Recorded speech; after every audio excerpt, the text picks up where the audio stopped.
नमस्कार मित्रों। आज चिंतन में गुरु बिना ज्ञान नहीं, गुरु चरणों की भक्ति में तप साधना की पूर्णता है।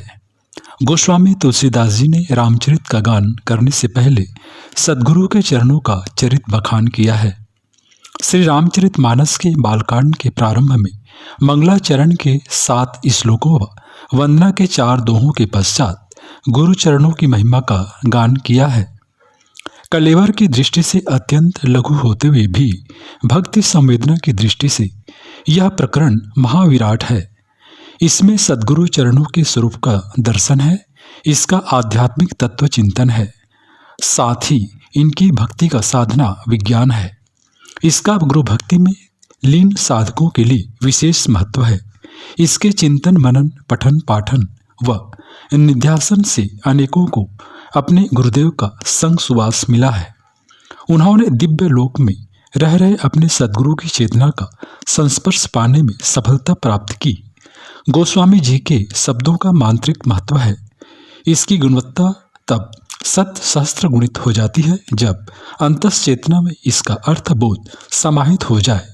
गुरुचरण चरित के मंत्र दृष्टा महाकवि तुलसीदास जी इसका प्रारंभ करते हुए कहते हैं, बंदौ गुरुपद कंज कृपा सिंधु नर रूप हरि, महामोम तनपुंज जासु वचन रविकर निकर। मैं सद्गुरु के चरण कमलों की वंदना करता हूँ।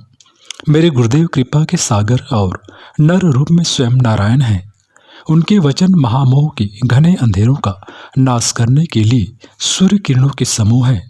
गोस्वामी जी की इन काव्य पंक्तियों में बड़ी स्पष्टिकता है कि सद्गुरु मनुष्य देहधारी होते हुए भी सामान्य मनुष्य नहीं है। वह नर रूप में नारायण है जो उनके प्रति सभी इसी गहरी श्रद्धा के साथ स्वयं को अर्पित करता है, उसे ही उनके वचनों से तत्वबोध होता है। उसके जीवन में सद्गुरु के वचन सूर्य की किरणों की तरह अवतरित होते हैं और महामोह के घने अंधेरे को पल भर में नष्ट कर डालते हैं। महाकवि आगे कहते हैं कि गुरुदेव भगवान के चरण ही नहीं, उनके चरणों की धूलि की भी भारी महत्ता है। वह इसकी भी वंदना करते हैं। बंदौ गुरुपद पदम परागा, सुरुचि सुबास सरच अनुरागा, अमीय मरिमय चूर्ण चारु, समन सकल भव रुज परिवारु, सुकृत संवतन विमल विभूति, मंजुल मंगल मोद प्रसूति, जनमन मंजु मुकुरमल हरणी, किए तिलक गुण गण बस करनी।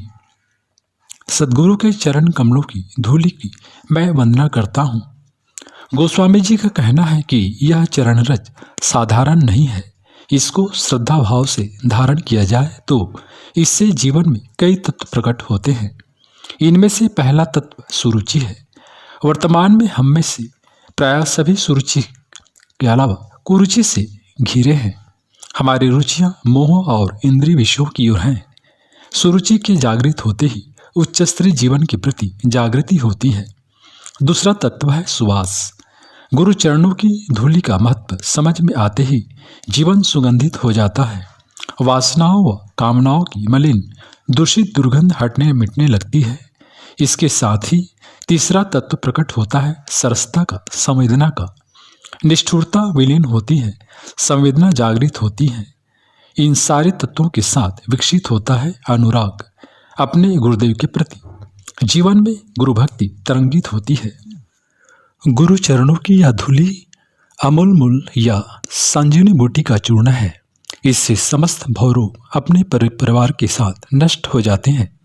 यह चरण रज महापुण्य रूपी शिव के शरीर पर शोभित होने वाली पवित्र विभूति है।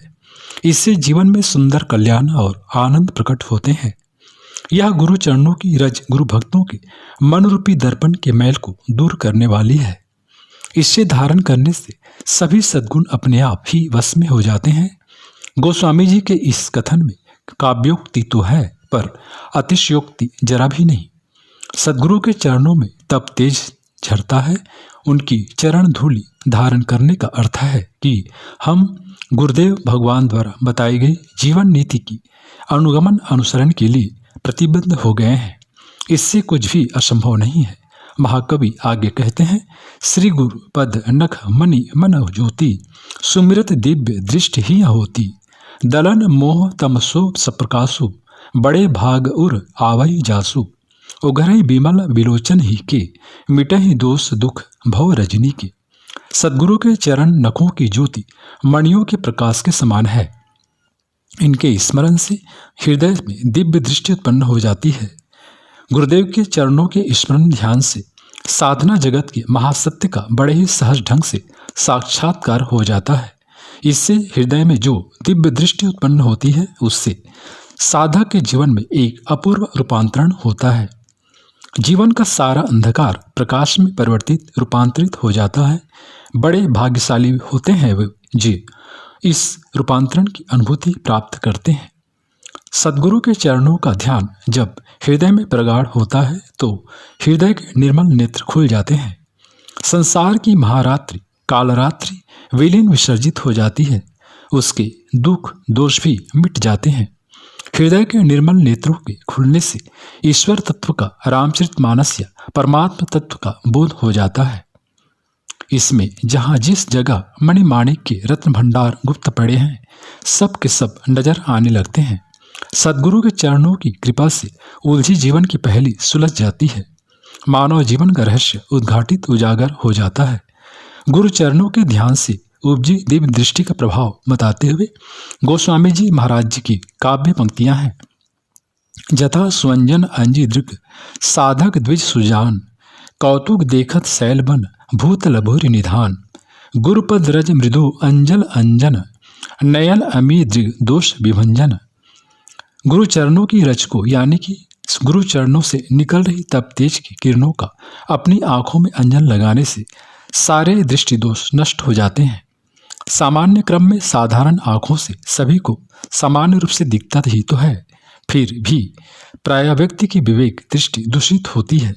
सत और असत का भेद समझ में नहीं आता, जीवन की सही राहें समझ नहीं आती। यह दृष्टिकोण सद्गुरु के चरणों की धूलि से अर्थात उनके तप कणों के प्रसाद से ही ठीक होता है और तब साधक को बड़ी भी अद्भुत दृष्टि का वरदान मिलता है। गोस्वामी जी कहते हैं कि कुछ ऐसा होता है जैसे साधक ने अपनी आंखों में सिंधांजन लगा लिया हो। यह सिंधांजन नाथ योगियों की तांत्रिक परंपरा में तैयार किया जाता है। यह एक तरह का आंखों में लगाया जाने वाला काजल है। इसे लगाने से पर्वत वन और पृथ्वी में गड़े गुप्त खजाने साफ साफ नजर आने लगते हैं। गुरु चरणों के तत्वदृष्टा महाकवि तुलसीदास जी कहते हैं कि ठीक ऐसा ही होता है।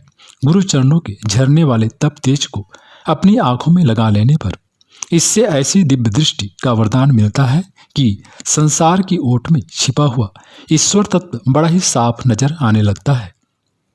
मंत्र दृष्टा महाकवि तुलसीदास जी महाराज के इस तत्वज्ञान का कथासार अत्यंत सूक्ष्म किंतु बड़ा ही प्रभावशाली है। वे कहते हैं कि गुरु भक्ति के गुरु चरणों के ध्यान साधना से गुरु भक्त साधक के जीवन में तप साधना की प्रत्येक उपलब्धि सहज रूप में अवतरित हो जाती है। श्री गुरु चरणों की कृपा से तत्वज्ञान ब्रह्म तादात्म्य ईश्वर कृपा सभी कुछ सुलभ हो जाती है। हम में से हर एक के लिए यह गुरु पूर्णिमा गुरु चरणों की इसी कृपा की अनुभूति का पर्व है।